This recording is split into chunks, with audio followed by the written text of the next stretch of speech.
How long has it been since I've like actually sat down here? 2 months. Finally getting a wrap up.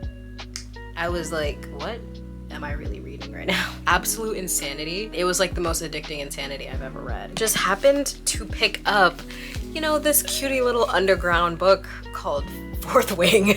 Forget book, that is a book, that is a husband. That man is a husband. His nickname for her at first was Curls. Hated it. Teddy checking his fit in the mirror kind of checked me out.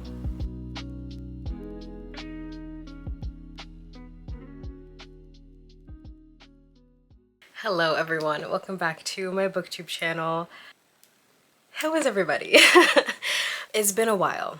It's been a while. Not only since my last video, but since I've actually like sat down and spoken to you guys. My last video where I'm like sitting in this spot just specifically talking to you guys about books was 2 months ago, and it was my book unhaul video. So everything after that has been vlogs, and I haven't even posted a video in 3 weeks. But in my defense, it's been a interesting 3 weeks for me. I have been going through a lot in my personal life. I'm not gonna get into it because I'm here to do something that I actually enjoy doing, which is talking about books. So you guys are finally getting a wrap up. It has been literally months since I filmed a wrap up. The last wrap up I did was in November. I didn't read a whole lot of books towards the end of the year anyway, so we weren't really missing a whole lot, but this is going to be a like cumulative, there we go, wrap up of December, January, February, and March, because it is April. It is April 6th when I'm filming this. You guys will get an April wrap up. Don't you worry your pretty little heads about that. But I'm going to do a wrap up of the entire last 4 months. So starting off with January, or not January, starting off with December.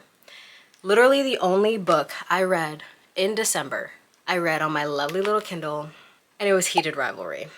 I actually still to this day have not finished The Long Game yet. I don't know what the fuck I'm waiting for. I think it was mainly because I was obsessing over season 1 of Heated Rivalry, the show, that I never got around to finishing The Long Game. Everyone and their mom knows about Heated Rivalry, but if you don't know, it is an MM hockey romance, and it follows Shane and Ilya. It's actually, I believe, the 5th book in the Game Changer series by Rachel Reed, and it was amazing.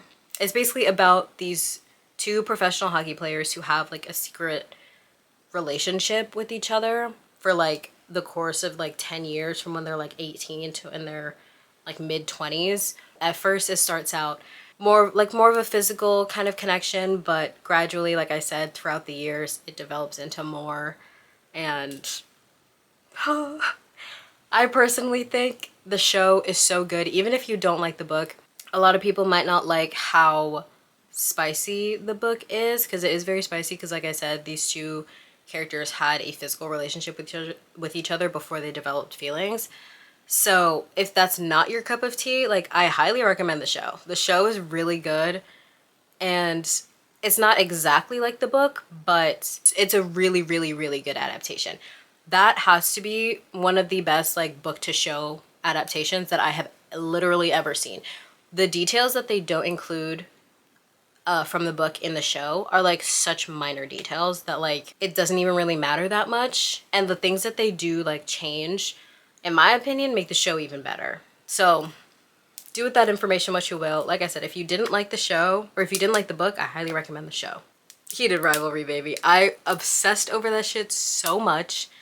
I still obsess over it. I obsessed over Shane. I obsessed over Ilya. I obsessed over Hudson Williams. I obsessed over Connor Story. I obsessed over every single thing about that show. The characters, the people who play the characters, the plot, the dialogue, the everything. That show was so good. And the book was phenom. If you get to the end of Heated Rivalry and you're like, what the fuck? Why does it end like that? Like I said, Shane and Ilya do have a second book called The Long Game that pretty much picks up right where Heated Rivalry leaves off. And they're also getting a 3rd book, which comes out at some point this year, called Unrivaled, which I'm so excited about. I'm actually going to finish The Long Game before Unrivaled comes out. I want to say Unrivaled comes out in like September or something like that. I will definitely be finishing The Long Game before then, you mark my words. Like I said, that was literally all I read in December. But oh, I didn't even mention, I rated Heated Rivalry 5 stars, because fucking duh. Like, duh. Moving on to January. I read in January. I finally finished Addicted After All by Kristen and Becca Ritchie. Now, you guys know I started this book like last summer. Or maybe you don't know, but I started this book last summer. And I finally finished it in January. I read like the first few chapters of Fuel the Fire, but I haven't continued yet. Promise you, you guys, this will be the year that I finish Addicted Calloway. Mark my fucking words, I swear to God I will. I read Addicted After All, and I rated it 4.75 stars. I loved it. I loved it, I loved it, I loved it. And it reminded me so much of why I love this series and why I love Lily and Lo specifically. This book is the conclusion of the Addicted part of the Addicted Calloway Sisters series. If you don't know, they're kind of like interconnected in a way, but it's all a part of the same universe and it's all a part of the same timeline. There's the Addicted books that specifically follow Lily and Lo, and then there's the Calloway sister books, which follow Lily's two sisters and their significant others, but they all intertwine with each other. But this was the last book in like Lily and Lo's part of the whole series, and I thought it was such a good like conclusion to their story, because obviously their story is not over yet, but like where they were at the end of this book, like them as a couple and them individually especially, I just loved it so much. If you have no idea what this series is about, it essentially starts out with Lily and Lo, who are both addicts. Lily is a sex addict and Lo is an alcoholic. And it starts, their first book starts, it's kind of like childhood friends to lovers, but it's also fake dating, but it's also that they're both carrying these very heavy parts of their lives with them and also with each other. And then they actually fall in love, or like they realize they've been in love with each other the entire time. But then it's also, you know, their family's finding out about everything, and then that whole situation. But it's also like high society in a way because they're very rich. So there's like a whole situation that happens. You basically go throughout their lives with them over the course of like years. And oh my God, it's like I say I love this series even though it's taking me forever to read it. It's just like, it's heavy to me in a different way than like Boys of Tom it is. It takes me so long to read these books, but like I truly do love this series, and you grow so attached to these characters. This series truly is like everything. So I highly, highly recommend it. It's definitely not for everybody, but I love it. And I love Lily and I love Lo. I love Rose, and I love Rose and Connor are my favorite. But I love Lily and I love Lo and I love Reich and I love Daisy. So go read Addicted Calloway. But I finally read this, and I read it paperback. I think I also read it a little on my Kindle as well, and like transferred annotations from my Kindle over to my paperback. That's all I read in January. The next book I read, actually I think I started it at the end of January and finished it in the beginning of February, and that was Eldritch Manor by Lee Rivers. I'm part of Lee Rivers' street team, so I got an ARC for this book. I already submitted my Goodreads review and all that fun stuff. I actually am more so using Fable now, so go follow my Fable. But Eldritch Manor, I read it on my Kindle obviously because I got an e-ARC version. I rated this book 3 stars. Now, don't get me wrong, I love Lee Rivers. You guys know that Edge of Darkness is one of my favorite things literally ever. And I do want to read more of Avina St. Graves. I need to, did I say that? That it was by Lee Rivers and Avina St. Graves? I hope I did. I do want to read more Avina St. Graves eventually. But I don't know, this book was a little, I didn't love it. It was okay, but there were parts of it that kind of like, I don't know, I wasn't fully obsessed with it. It basically follows, I think her name was Sable and Lynx. Her sister passes away, and you see her try to summon her sister's ghost using a grimoire that her sister had, and she accidentally summons a demon, and that demon is Lynx, and Lynx kills her. She goes to her family home to try to summon her sister's demon, and then summons Lynx. Lynx kills her, she turns into a ghost, and they're both trapped in that house. They're both trapped in Eldritch Manor. So it's basically about the two of them like kind of trying to figure out a way to like break their bond, because like Lynx also can't leave because she's the one that summoned him, and she doesn't know how to break their bond to each other. She doesn't even really know how she summoned him to begin with. So he can't leave, she can't leave, and it's like it's such an interesting concept for a book, but it's just like, I don't know, I wasn't obsessed with it. Didn't really love Lynx or Sable. Sable kind of like, she kind of annoyed me at certain times. Like, if you don't want a spoiler, then skip past this part. But basically, the whole reason why she's in this situation is because she tried to summon her sister's demon, or her sister's ghost. Not her sister's demon, but her sister's ghost. Accidentally summons Lynx. And then later on, she tries to summon her sister's ghost again, using like the same spell that she used when she accidentally summoned Lynx. I'm like, girl, are you dumb? What makes you think that doing the same spell twice is gonna work the second? Like, what makes you think it's gonna work the second time if it didn't work the first time? Like, she annoyed me. Lynx was okay. And there was also like this side plot of like, obviously he's a demon, so like, you know, the devil wants him back in hell to like be a little minion. Like, I don't know. There was just like a little bit, it was like the story kind of felt a little all over the place. And then at the end, I thought it was gonna be like, obviously they, you know, develop feelings for each other and whatever. But at the end, neither of them stay in their, you know, their paranormal form. Like, they both end up becoming human at the end of the book, which kind of pissed me off. That also is a spoiler, sorry. But I was like, the whole point is them being a demon and a ghost. What fun is it if they're human at the end of it? I don't know. I didn't really like it. I gave it 3 stars. Now I'm thinking about it, it's probably lower than that, but I'm not going to change my rating because I don't really care that much. But Eldritch Manor by Lee Rivers and Avina St. Graves, it was okay. Like, I read the whole thing. It didn't like piss me off to the point where I like stopped reading it. But I was like, what am I really reading right now? After that, I was like slowly breaking out of my slump, because I'm telling you guys know that after I read Edge of Darkness, I was in like a 3-month reading slump. February was the month that I like broke out of my slump, because I read Eldritch Manor and then I immediately started reading this book called Drown Like Heaven by Lola Fairchild. Lola Fairchild and I follow each other on TikTok. We are mutuals. She's an indie author and she like was promoting her book a bunch, and I saw it and I was like, oh my god, that sounds so good. And I'm telling you guys, I ate it up in like probably 48 hours. I rated it 4 stars and I read it on my Kindle, but I do eventually want to get the paperback so I can support Lola Fairchild because she is a indie author, like I said. But basically, like, the way that she markets the book is it's kind of like a love triangle. It's like a fantastical love triangle turned White Shoes. You don't really get to see all that much of the White Shoes part, unfortunately. There is going to be a second book it's a duet. I don't remember what the duet is called, but it is going to be a duet. And you'll probably get to see more of the White Shoes part in the duet. But it's basically about this girl, I think, what the fuck was her name? Dakota, I think her name was. Mason and Micah. Those are the 3 characters. Dakota and Mason meet first in like the craziest way possible. So they're like strangers, very insta-lust, but also like insta-obsession. Like, he can't stay away from her, she can't stay away from him, even though she's just like, this man is so dangerous in like every way possible. I can't stay away from him and he's not staying away from me. He's obsessed with me.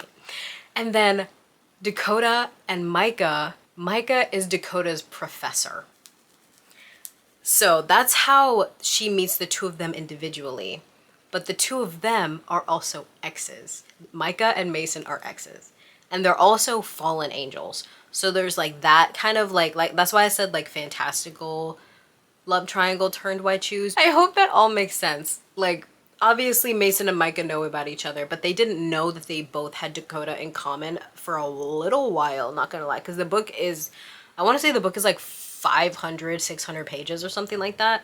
So that's really what it was. Like, it was so interesting because also, like I said, Micah and Mason are exes and they do not like each other.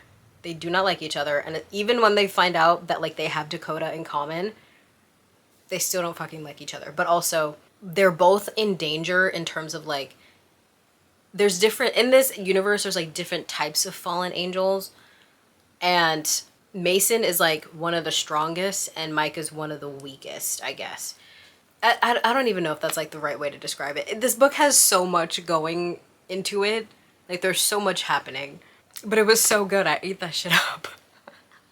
I don't even really know how to describe it, but it was like absolute insanity. But it was like the most addicting insanity I've ever read. It was so good. 4 stars for Drown Like Drown Like Heaven by Lil Fairchild.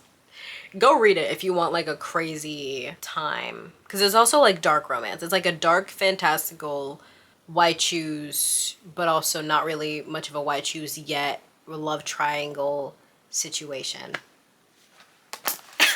Next up, oh my god, you guys know. This is probably the only part of my reading journey within the last like few months that you guys actually know about. Because after I read Drown Like Heaven, that night, I just happened to pick up, you know, this cutie little underground book called Fourth Wing. And I read the first page, and then all of a sudden I had read the first chapter, and then all of a sudden I was in it. After I read Drown Like Heaven, I read Empyrean. These are my gorgeous special editions from Acrylics. Oh, my gorgeous babies. Look at Violet and Zayden. You guys know this, because I literally recorded reading vlogs for every single one of these books, but I read Empyrean. I'm not gonna talk about it all that much, because I'm still really not that recovered from it. I still think about it every fucking day. The main thing I think about is the fact that we don't have book 4 yet. And also, I feel like I know exactly how book 4 is gonna play out. Every single one of these books is like a god tier. Fourth Wing, it's so hard to, I can't pick a favorite out of the 3 to be totally, actually no, I think I can. I think Iron Flame is my favorite. No, I think Iron Flame is my favorite, but also at the same time, like, they're all 6 stars. Like, I can pick a favorite, but I also can't. I can't at all because they're all so fucking good. I read Fourth Wing straight up paperback. I ate this shit up paperback. Oh my god. I loved Fourth Wing so much. Oh my god. And then Iron Flame, I also read paperback. I read fully paperback. All, like, however many pages this shit is. Raw. 6 stars. Loved it. And then Onyx Storm, I read paperback, but I also read immersively with the dramatized audio on Audible. Highly, highly, highly, highly recommend. As soon as I said on my TikTok that I had started reading Fourth Wing, everyone and their mom was like, listen to the dramatized audio, listen to the dramatized audio, listen to the graphic audio on Audible. It's also on Spotify. Highly, highly, highly recommend. It's literally like a movie, but without the visuals. You know, it's still narrators narrating what's in the book, but it's also like there's sound effects and there's background music and oh my god, it's everything. It's everything. It is so, so cool. So that's how I read most of Onyx Storm. Oh, Onyx Storm. This book fucks me up, bro. You guys already know. Oh, I choose you not as my next, but as my last. Should you fall, then I will fall. You guys knew that I was gonna be obsessed with Fourth Wing when I read it. And I am. It is so good. What they say about Fourth Wing is true. What they say about Zayden Ryerson is true. That man is peak. That man is superior, top tier, #1 book boyfriend literally ever. Violet Sorrengail, oh my god, she is probably, other than Aoife Malloy, Lizzie Young, Rose Calloway, and Kennedy K, she is like, they're like top 5 favorite FMCs that I've ever read about. Oh my fucking god. I love Violet Sorrengail with every fiber of my being. All the side characters, Riddick and Rhiannon and Imogen. Oh my god, I love them all so much. I love everybody so much. The dragons, Taryn and Indarna and Sigale. I love every single thing that has to do with this series. It is so good. I'm waiting at the edge of my seat. I'm waiting in anticipation. I'm like literally throwing up and sick over the fact that there's no 4th book yet. But 6 stars for Empyrean overall. Every single book is 6 stars. The series as a whole is 6 stars. Unless the last 2 books absolutely fucking suck, then this series is god tier for me. Adding it to the god tier list. Oh my fucking god. After I finished Empyrean, I didn't really know where to go from there, because obviously I was still like reeling from the end of Onyx Storm. But like I said in my Onyx Storm vlog, at the end of it, I watched Larry Reeds's. She has a video theorizing what the fourth book is gonna be. Watching that video, I was like, okay, I feel like I can, like, I feel like I can breathe now. Like, I feel like I could possibly think about something other than Empyrean. But I also still didn't really know what to read or where to go from there. After I finished Empyrean, after like a few days, I picked up In Her Own League by Liz Tomforty. One of my most anticipated releases of literally the entire year. I inhaled this book in like maybe 36 hours. Definitely less than 2 days, I know that much. But I ate this shit up. 5 stars. 5 stars. I don't think there's a single Liz Tomforty book that I will ever not like. I have been anticipating this book since reading Caught Up, and this book did not disappoint. This book did not disappoint. This book follows Emmett and Reese. And if you read Windy City, you know who these characters are. Emmett is the coach for Chicago's baseball team, and Reese is the new team owner. She is also the baddest fucking bitch. I love Reese Remington. That is a woman. And Emmett fucking Montgomery, dude, that is a, forget book, that is a book, that is a husband. That man is a husband. I loved him so much. He did not disappoint. I knew he wasn't going to, but also at the same time, you get a little bit scared when like a character or a book you've been anticipating comes out, because then you're just like, is it going to live up to my expectations? This shit exceeded. You see these two develop like a banter and like a back and forth with each other in Caught Up and in Play Along, and that's basically what this is. It's not an enemies to lovers by any means, but it's like, it's boss employee, she's the boss. Oh my god, oh my god, oh my god. He's also like obsessed with her, and like you can tell from like the very beginning. You could go into this book without having read Windy City or without having read Caught Up or Play Along, but I do not recommend doing that, because I feel like you might think that this book kind of starts abruptly if you don't read those two, because you see Reese become the new team owner in Play Along, and then you see the two of them start to like develop whatever banter with each other in that book. You don't see anything really begin right here other than their romantic relationship. You see them meet for the first time in a previous book. So I highly recommend reading the previous books first. They're also just fucking phenomenal. But I feel like you might not love the way, like the pacing of this book if you don't read the other ones, because I feel like someone might think, like someone could get the idea that this book starts a little bit too fast or that the relationship moves a little bit too quickly if you don't read the other ones. You know what I mean? I absolutely love this book. 5 stars. I read a paperback, and like I told you, I read it probably in less than 2 days. Ate that shit up. Ate that shit up. I was on, after reading 3 fantasy books back to back, I was on a sports romance kick. After I read In Her Own League, you guys, I finally did it. I finally did it. I finally finished The Rule Breaker by Stephanie Alves. But last year when I was reading Edge of Darkness, I tried reading this book kind of as a palate cleanser while I was reading Edge of Darkness. I couldn't do it. I could not do it. I was so like laser focused on Edge of Darkness that like you could not break my focus or break my attention or take me away from that story at all. So I had soft DNF'd this book because I was like, I'm gonna go back to it, but I just can't do it right now. And I finished it in February, bro. Actually, no. I finished it in March. Onyx Storm, I forgot to mention this. Onyx Storm was I had finished it. I started it at the end of February and finished it in March In Her Own League. And now we're in March. I didn't mention that. Finally finished this book. I gave it 3.75 stars, right? 3.75? Yes. And I read it on my Kindle. 3.75 because these are college hockey romances. This is the Colton U Playbook series.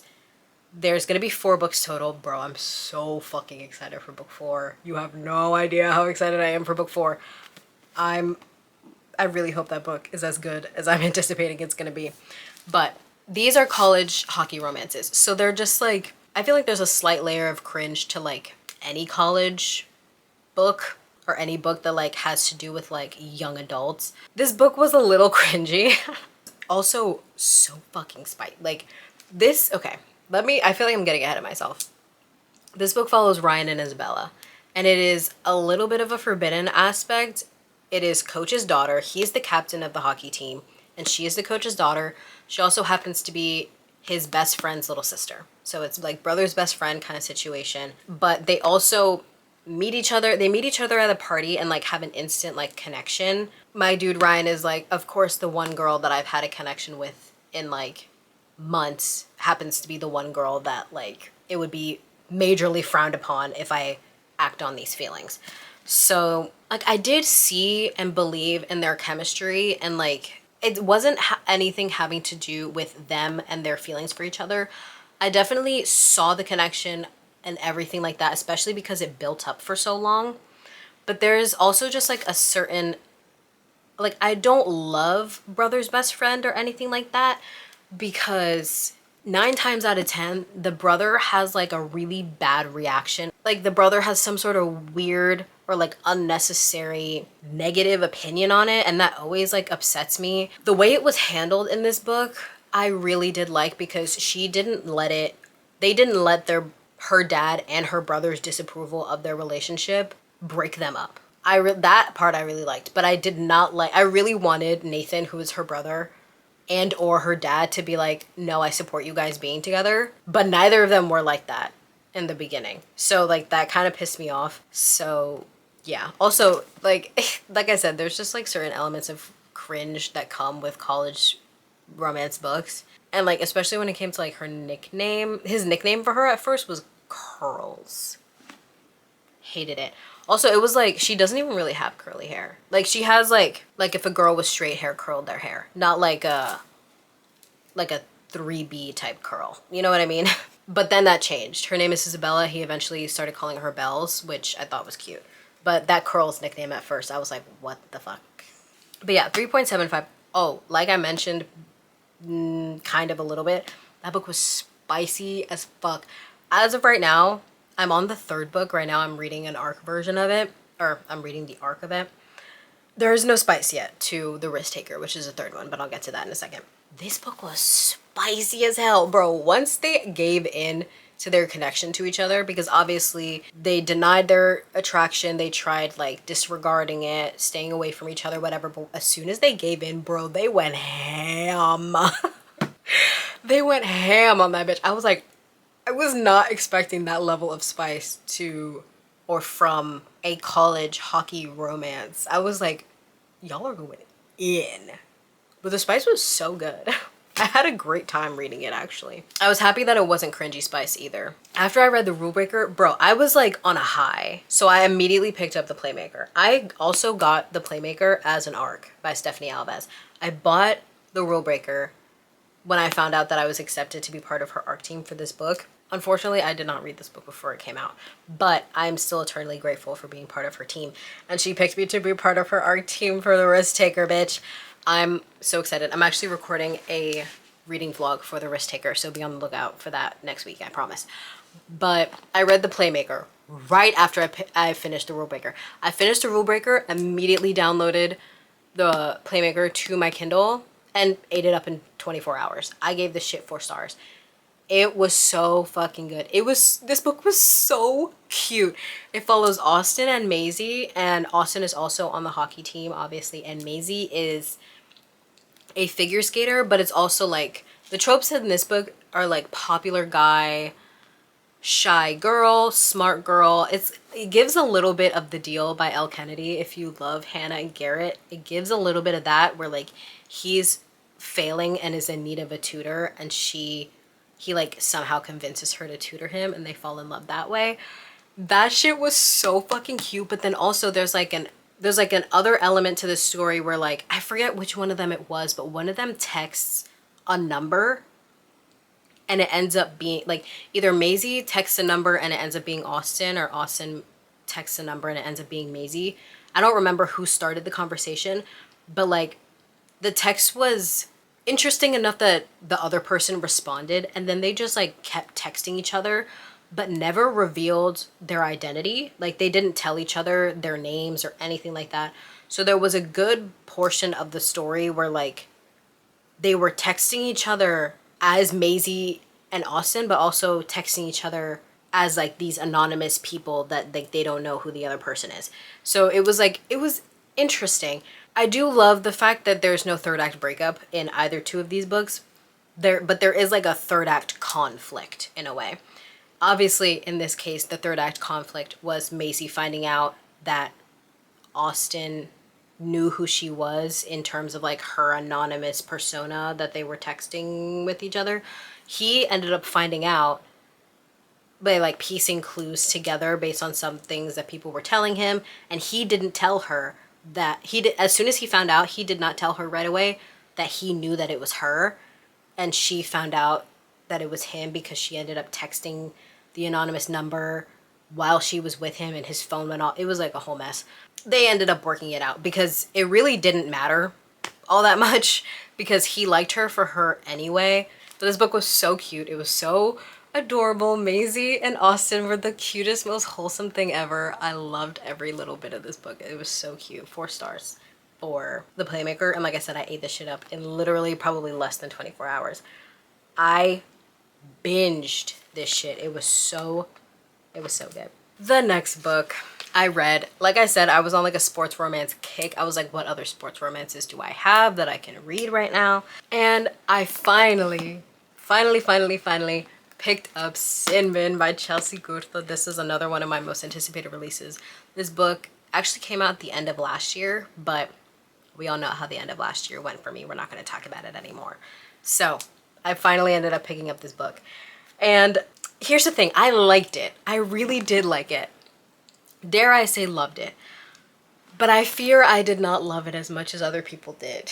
Okay, I rated this book 4.5 stars. A lot of people were rating this book 5 stars. They were like, 5 stars, I love it. Point blank period, it's done, it's over. I think that if I would have read this book before I read In Her Own League, this book potentially could have been 5 stars.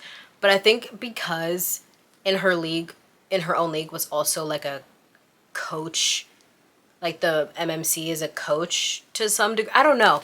It was just like, I don't know, if it wasn't exactly the same, but it gave similar vibes to it. So like, I definitely think that if I would have read this book before In Her Own League, this book could have been 5 stars, and maybe In Her Own League would have been less stars than that. I don't know. But all I know is that I read it when I did, and I rated it 4.5 stars. Sue me. It was still really good though. I still enjoyed it a hell of a lot. This book follows Brody and Hannah, and it is a player's sister kind of situation. Brody is the hockey coach of an NHL team, the DC Stars. Hello. And Hannah is one of his players' sisters. So, forbidden in that aspect. These two basically have like a hookup one night, and then something very tragic happens that like breaks the two of them up. You see it in Hat Trick. Spoiler alert, it's Riley's accident that kind of like breaks the two of them up in a way. You find out more in the book, obviously. I don't want to spoil too much. But then they don't see each other or speak to each other for like a year and some change, I think. But it's also like single dad, and also she's a figure skater, and she's like burnt out, and she's trying to find her love for skating again while also taking a break. His daughter also happens to be a figure skater, so she ends up coaching his daughter. So they come back to each other in that respect, like that. He kind of always like had a little crush on her because she is a family member of one of his players. He's seen her before and has always like had an attraction to her. And the same thing on her end, she always had an attraction to him. This book was good, but it just didn't give everything that I wanted it to give, unfortunately. And I really wanted it to give a lot because I was expecting Brody to be like one of my favorite MMCs. There's that. And this was another situation where like their common denominator had a terrible reaction to their relationship. Like, what's his name? Shit. Ethan? No, it's not Ethan. Grant. Grant. That's her brother's name. He also ends up getting a book. I believe his book is next. Either his book is next or his book is last. I don't remember. But he had like the most shit reaction to their relationship. Now, granted, it might be a little jarring. I understand that it's jarring over, you know, your 40-something-year-old coach and your like mid-20s daughter. Actually, your mid-20s sister. Actually, I don't even think he's in his 40s. I want to say he's in his like mid to late 30s or something like that. They have an age gap to them. By no means do they not like, are they like super close in age, but they're also not like that far apart in age that it would be like completely outlandish that these two are together. But also, it's not that big of a fucking deal. Like I said, I understand it being jarring that your coach and your sister are together and the fact that there's like an age gap in there. But he had an even worse reaction than fucking Isabella's brother and father. He had a terrible reaction. It was he said the craziest shit to his coach and his sister. I was like, fam. I was also so disappointed because I did not expect him to react like that. I thought if anyone would be supportive of his sister being happy, it would be Grant. So his reaction really threw me. I was like, why is he reacting like this? That's the thing that I don't like about brother's best friend, or like best friend's little sister, or whatever the hell. 9 times out of 10, the brother has the worst fucking reaction. And I'm just like, why? Why? I mean, not that you should be going out of your way to convince your best friend and your sister to be together, but if you don't think that your best friend would treat your little sister properly, respectfully, as she deserves, why are you friends with him? If you think your best friend is a shit boyfriend, why would you be friends with that person? I don't know. Maybe I'm crazy, but Grant had the worst possible reaction and it really disappointed me, which is one of the reasons why this book was 4.5 stars, but also it was just like a vibes thing. It didn't give me 5-star. It didn't give me 4.75. It gave me 4.5. I read it paperback and it took me, I want to say maybe like 2.5, 3 days, something like that. Yeah, after this book, things started going a little downhill, I'm not gonna lie. After that, I tried moving to a different genre. I was like, okay, not genre, but like a different subgenre of romance. I was like, okay, I've read sports romance on sports. I've read like 4 sports romance back to back at this point. I was like, maybe I'll get tired of this. So I tried picking up Angelic Vengeance on my Kindle. It is a like dark mafia romance, I believe. I'm telling you, I probably got not even like 10% into the book and I DNF'd it because I was like, I'm not having fun. Granted, I don't think I gave the book that fair of a chance, so I could potentially go back to it. But like, I don't know. I was just like, I'm not having a good time. I really don't care about either of these characters at all. And like I said, I did not really give the book that fair of a chance. I didn't give it enough of a chance. I didn't give it a very long chance by any means. So it's 210% on me, potentially, for DNFing the book because I wasn't having a good time. I was bored. And I also did it was like a crazy switch up. Like we go from fluffy sports romances to dark mafia. That might not have been the best option for me. That might not have been a good choice. So after DNFing Angelic Vengeance and saying to myself, you know, we'll put a pin in that, put that on the farthest back burner that I could possibly put it on. We're gonna put that back there and potentially go back to this later. But I'm gonna, you know, jump right back into my sports romance because that's where I'm comfortable right now. So like I said, it started going downhill and then it continued to go downhill. I tried picking up Pucking Strong on my Kindle and I didn't get very far in this either. I also DNF'd it because this wasn't really my fault. Because I was back in sports. I was like, okay, I'm comfortable here. I'm having a great time. It's hockey. It's also one of my favorite series. I love Jacksonville Rays so much. Also, I didn't tell you who Angelic Vengeance is by. That's because I don't know. To be totally honest, I don't remember the name of the author. I'm so sorry. I will put a picture of Angelic Vengeance on the screen. But oopsie, I forgot. We know, or maybe we don't know, but I'll tell you. Jacksonville Rays is one of my favorite series ever. Pucking Around, actually, is my favorite out of the 3 books that come before Pucking Strong. And I was so excited for Pucking Strong because I was like, oh my god, Teddy. Oh my god, we're finally getting Teddy's book. Oh my god, yay. I was having such a great time thinking about it. I was having such a good time thinking that this book was going to be good. And then I started it, and I don't know, it just, the premise of it, also, I keep like going back and forth, but I don't know the premise of Angelic Vengeance because I didn't read it enough, so I'm sorry about that. I very much want to see, though, how far I got in Pucking Strong. I got 30% into Pucking Strong, so I actually gave it enough time. You know what I mean? Like, I didn't, like, completely, like, it's not like I Angelic Vengeanced it and, like, read probably, like, 3 chapters and was like, I'm fucking done. I gave this book probably at least 100 pages at this point because also Emily Rath books have very short chapters. I read like 30% of this book. And I was just like, the premise of it basically is it follows Teddy and Henrik. Henrik is one of the players on the Jacksonville Race, and Teddy ends up coming back as the team doctor to cover the team doctor's maternity leave. He's always had a crush on Henrik. Henrik he's not grumpy, but he's very much like reserved to himself. He doesn't really socialize much with the team at all, really. So they don't really know each other, but like Teddy always had a crush on Henrik, and Henrik obviously knew about Teddy because Teddy also ended up he was an intern originally, and then he ends up coming back a few years later in this book as the team doctor. So like Henrik knows Teddy, but like not that well. So when Teddy comes back to be the team doctor, Henrik, like something very tragic happens. He immediately he's Swedish, so he needs to fly back to Sweden for this urgent, this emergency. And Teddy ends up going with him so that he like has someone with him. A whole situation happens while they're in Sweden. And the only way to resolve it and for them to be able to come back to America is if Henrik and Teddy get married. It makes sense when you read the book, but they have to get married in order for them to be able to come back to America. I don't know. Like, it really was Teddy that was like I was not vibing with Teddy. And it was really upsetting because I was very excited for Teddy's story.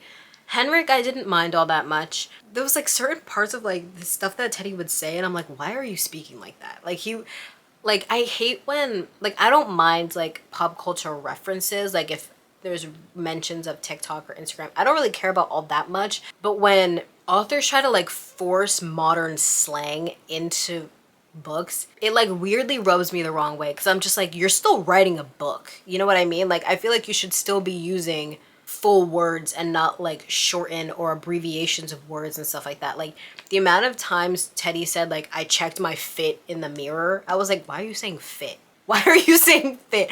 That shit pissed me off. I was like, why are you talking like that? Like, he's young, but like, why are you speaking like that? Just like, say I checked my outfit in the mirror or I looked at my clothes in the mirror. Like, why are you speaking like that? And it just felt unnatural. Like, I could see, I wouldn't obviously have a problem with it if it felt like it fit the story, but it didn't. Like, it's not like these are college kids talking about, I checked my fit in the mirror. Like, no. I don't know, but I didn't like it. I'll go back to it eventually, potentially, because I really do want to see how the relationship develops. Because like I said, Teddy likes Henrik. Like, Teddy is like openly gay. So he's very much okay with admitting to himself that he has a crush on Henrik. But Henrik doesn't, at least as of right now, there is no indication of Henrik being gay, queer, questioning, bisexual, anything like that. There's nothing having to do with that right now. So I'm interested to see how this relationship develops because, like I said, as of right now, Henrik has zero interest in Teddy. Outside of like Teddy helping him with his whole situation that happened in Sweden. I do want to see how that develops, but not right now because Teddy checking his fit in the mirror kind of checked me out. I DNF'd Pucking Strong, which is upsetting because I was very, very, very excited for this book last year. I read this book definitely between like the first couple weeks of March because all of these books had been read within the first like 2 weeks of March, which is crazy. I read Onyx Storm in her own league, finished The Rule Breaker, read The Playmaker, Sin Bin, and then tried reading Angelic Vengeance and Pucking Strong all within the first like 2 weeks of March. Because after that is when March was really kicking my fucking ass because my entire life decided to implode right in my face. I just let myself live not even live, I just let myself exist for the last few weeks of March. But I knew as soon as I got my hands on Miss Girl Queen, I was gonna break out of this. It wasn't a slump, because like, it wasn't a slump in the sense that like the book started getting bad and I didn't want to read anymore. Don't get me wrong, the book started getting bad, but I still wanted to keep reading. It was like my life, like I said, my life was just like blew up in my face, and I was just like, I physically can't. Like, I want to read, but like I cannot bring myself to, which has to be one of the worst feelings ever. Like, I think I'd much rather have a reading slump where like I'm either so emotionally damaged that I can't read anymore, or like the books themselves are bad and it's like forcing me to like not want to read. I'd much rather have one of those reading slumps than like a reading slump where I want to read, I just like can't bring myself to because of anything that's going on in my personal life. So we're breaking out of that. Hopefully, I don't know what I'm gonna read after this, to be totally honest, but you know what, I'll cross that bridge when I get to it. And honestly, I might have to cross it sooner than expected because I'm eating this shit up. I'm not going to tell you guys too much about this because I'm currently reading it and it is April, so you'll see it in an April wrap up. But like I told you previously, I got accepted again to be on Stephanie Alves's ARC team for the Risk Taker. Look at this gorgeous beauty. Oh my god. I'm eating this shit up, you guys. I'm 40% in. I started it a couple days ago. I wasn't able to read it all yesterday. I was very busy all day, so I wasn't able to read it all yesterday. But the way that I want to finish this book today, I don't want to finish it today because obviously I want to read this book for the rest of my life, but I'm eating this shit up and I can't put it down. Oh my god, it's so good. I don't want to tell you too much. I'm not going to tell you anything. I'm not going to tell you who it's about. I'm not going to tell you anything. All that you have to know is that it's the third book in the Colton U Playbook series, and I'm shitting myself over it. It's so fucking good. It's so fucking good. Oh my god. Also, randomly in between there, when the book started shitting, I told myself that I was going to start rereading Windy City, and I did. I got a few, I want to say like maybe like 20% in to Mile High on my Kindle, and I started recording a reading vlog for it, but then my life imploded in my face and I was like, yeah, I'm not reading anymore. So it's not really a DNF because I've already read this book, so like it's a pause on a reread, I guess. But lately I've been having such a big fat itch to reread Boys of Tommen, but I really want to hold out until we have any sort of idea of when the next Boys of Tommen book is going to be out. I want to wait until then. But also at the same time, I might start soon because I haven't really had much of a like want to read any new books or like books that I haven't read before. And also, Boys of Tommen is probably one of the most emotionally damaging series that I've ever read in my life. So like I'm gonna want recovery time in between the books. So like I might start rereading Boys of Tommen soon. Potentially, I don't know yet. But yeah, that's my wrap up, you guys.